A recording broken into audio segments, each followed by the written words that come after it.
Kemudian yang kedua adalah kulit.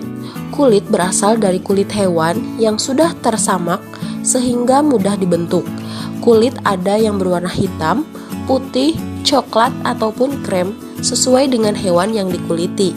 Kulit alami jika terbakar akan berbau sate. Kulit tidak tahan air. Jika terkena air akan merusak struktur kulit. Kemudian getah nyatu.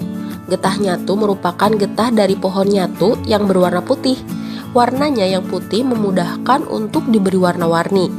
Warna yang digunakan berasal dari pewarna alam, sehingga warnanya pun natural, tidak cemerlang warna buatan.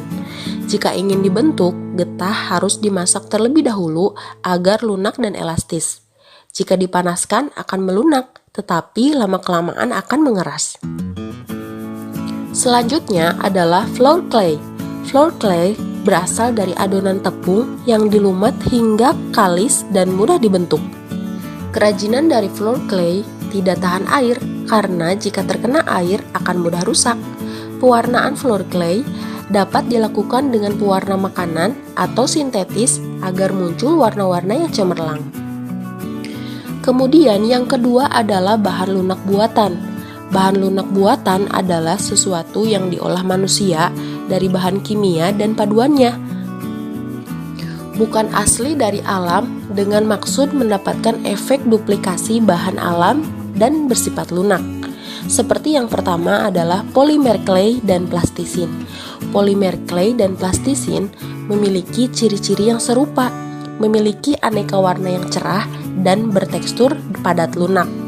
Yang membedakan hanya pada polimer clay tidak mengandung minyak, sedangkan plastisin mengandung minyak. Pada saat pengeringan, polimer clay dapat mengeras, sedangkan plastisin tetap seperti semula. Selanjutnya, lilin dan parafin. Lilin dan parafin berwujud padat, namun jika dipanaskan akan mencair. Pengolahan kerajinan dengan bahan lilin dan parafin dilakukan dengan cara cetak atau cor. Pewarnaan dilakukan saat lilin mencair. Lilin atau parafin dapat dicampur dengan aroma pewangi tertentu untuk menambah sensasi saat digunakan. Lelehan lilin atau parafin yang terbuang dapat dipanaskan dan dicetak kembali. Selanjutnya, gips. Wujud bahan gips adalah bubuk dicampur dengan air menjadi adonan yang kental. Adonan inilah yang akan mengeras jika didiamkan. Oleh karena itu, mengolah gips harus dengan cara dicor atau dicetak.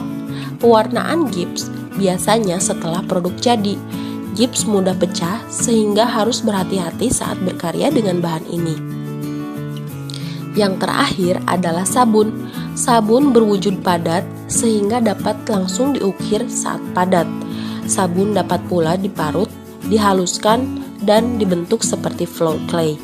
Sabun yang didiamkan akan mengeras. Pewarnaan sabun dilakukan dengan mempertahankan warna sabun atau dapat pula ditambah biang warna saat sabun dibuat adonan. Sebelum membuat kerajinan, perlu dipahami dahulu seperti apa membuat karya yang berkualitas. Maka proses penciptaannya harus mengacu pada persyaratan. Adapun syarat-syarat perancangan benda kerajinan sebagai berikut. Yang pertama adalah kegunaan atau utility.